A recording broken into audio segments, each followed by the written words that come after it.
Πάμε τώρα να κάνουμε ένα υποβρύχιο ταξίδι με τον φωτογραφικό φακό του Φίλιππου Μαράκη και μια έκθεση που μας καλεί όλους από τις 8 μέχρι τις 15 Μαΐου στη Βασιλική του Αγίου Μάρκου.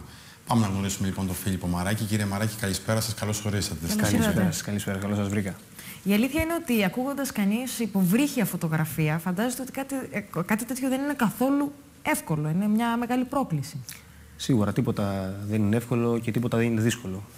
Όλα απαιτούν αφοσίωση, προσπάθεια και σίγουρα και με το συνδυασμό των δύο μπορούμε να πετύχουμε τα πάντα. Αυτή είναι η λογική μου και το μότο το οποίο ακολουθώ σε όλη μου τη ζωή και σε όλη μου την πορεία.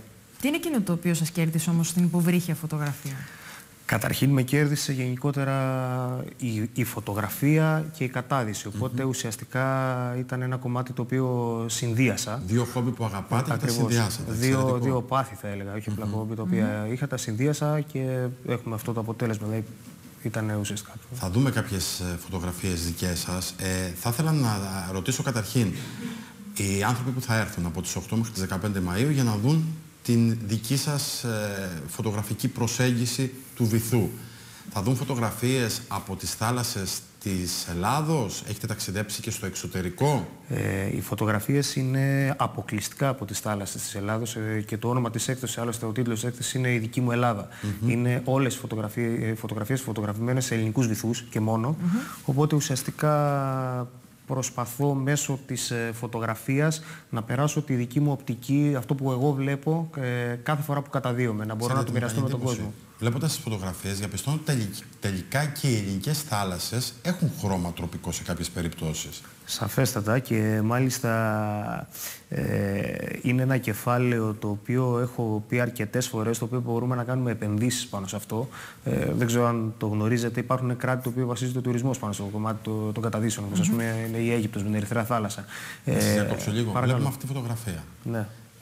Θυμάστε από ποιο σημείο της Ελλάδος αποτυπώσατε αυτή την εικόνα? Η συγκεκριμένη φωτογραφία που είδαμε πριν ήταν από την Κάρπαθο. Από την Κάρπαθο. Από την Κάρπαθο, από ένα τέλος πάντων βραχισμό το οποίο κάνει σε ένα συγκεκριμένο μέρος της Καρπάθου.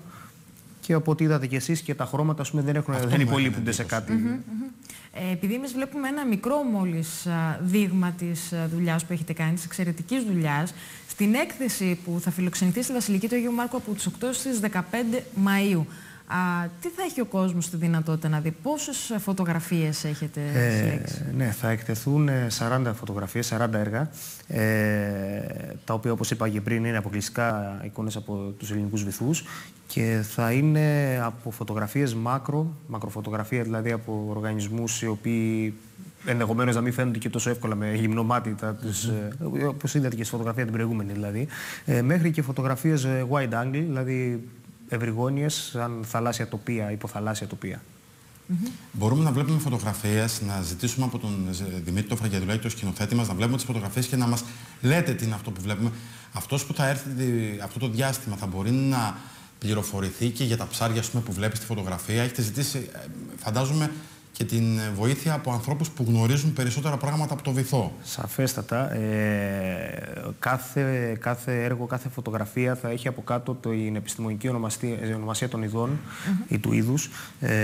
Αυτό έγινε σε συνδυασμό και σε βοήθεια με τον δόκτορα Δημήτρη Πουσανίδη, ο οποίος είναι θαλάσσιος βιολόγος και με έχει βοηθήσει αρκετά σε αυτό το κομμάτι. Θέλετε να μας βοηθάτε στις φωτογραφίες για να πάρουν μια γεύση και οι τηλεθεατές, πέρα από το να γνωρίζουν τι βλέπουν? Να τονίσω ότι οι φωτογραφίες που δείχνουμε εδώ πέρα είναι ορισμένες από τις οποίες θα εκτεθούν. Κάποιες άλλες δεν είναι καν στο project που τρέχει αυτή τη στιγμή. Το συγκεκριμένο είναι ένας ροφός, είναι ο κλασικός ροφός, ο οποίος υπάρχει στα νερά της Μεσογείου, ο μεσογειακός ροφός. Να πάμε στην επόμενη. Και νομίζω ότι είναι εντυπωσιακό να γνωρίζουμε και ποιος είναι ο θαλάσσιος μας πλούτος. Εδώ τι βλέπουμε? Αυτό εδώ πέρα, εάν βλέπω καλά, είναι μια δράκη η οποία συγκεκριμένα κρύβεται. Είναι αυτό σαν καμουφλάρεται με τα χρώματά του μπαίνοντας μέσα στην άμμο.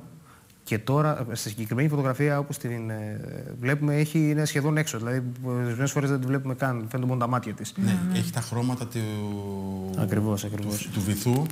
Για ευνόητους λόγους. Πάμε στην επόμενη φωτογραφία. Είναι αυτό που είδαμε νωρίτερα, με τα τροπικά χρώματα. Ακριβώς. Αυτό είναι αρκετά ψάρια μαζί, τα οποία ουσιαστικά βγαίνουν μέσα από τον ύφαλο. Αυτό μου θυμίζει ένα ενιδρίο, ας πούμε. Και όμως είναι Μια πραγματική φωτογραφία από το βυθό στην Κάρπαθο. Αυτή ήταν ουσιαστικά μια εικόνα την οποία τη βλέπουμε και πάρα πολύ συχνά στους ελληνικούς βυθούς. Η αγαπημένη σας φωτογραφία ποια είναι από την έκθεση? Η αγαπημένη φωτογραφία, νομίζω δεν την έχω φέρει και εδώ πέρα, θα τη δουν στην έκθεση. Είναι το λεοντόψαρο, το οποίο φωτογράφησα επίσης στα νερά της Καρπάθου.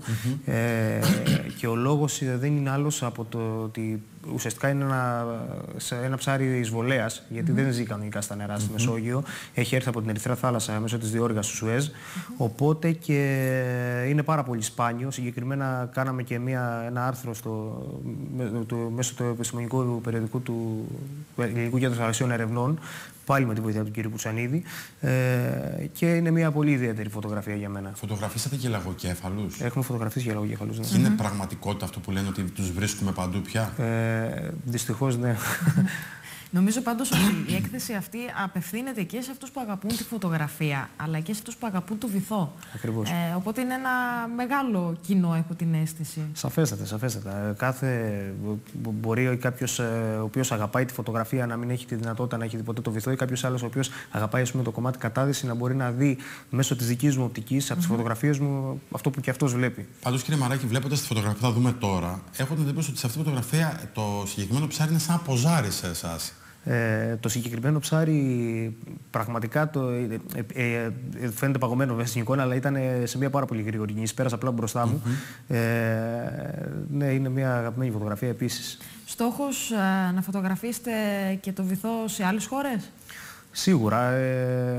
Μάλιστα στα κοντινά μου project είναι να ταξιδέψω, όπως σας είπα πριν, στην Ερυθρά, στην Αίγυπτο. Τώρα σιγά σιγά. Θέλω να δούμε και αυτή τη φωτογραφία, να μου πείτε τι ακριβώς είναι αυτό που βλέπουμε. Αυτό είναι ένα καβούρι, είναι ένα είδος τέλος πάντων κάβουρα, ο οποίος ζει στη Μεσόγειο, ειδικά στα νερά. Εδώ πέρα στην Κρήτη το βρίσκουμε και από πάρα πολύ μικρά βάθη, δηλαδή μπορεί να το δούμε από τα 2-3 μέτρα.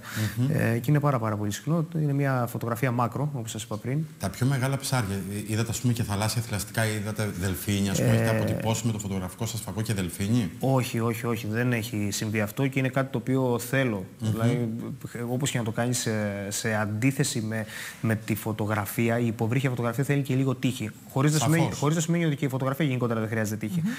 Αλλά πόσο μάλιστα όταν μιλάμε για ζωντανούς οργανισμούς. Έτσι.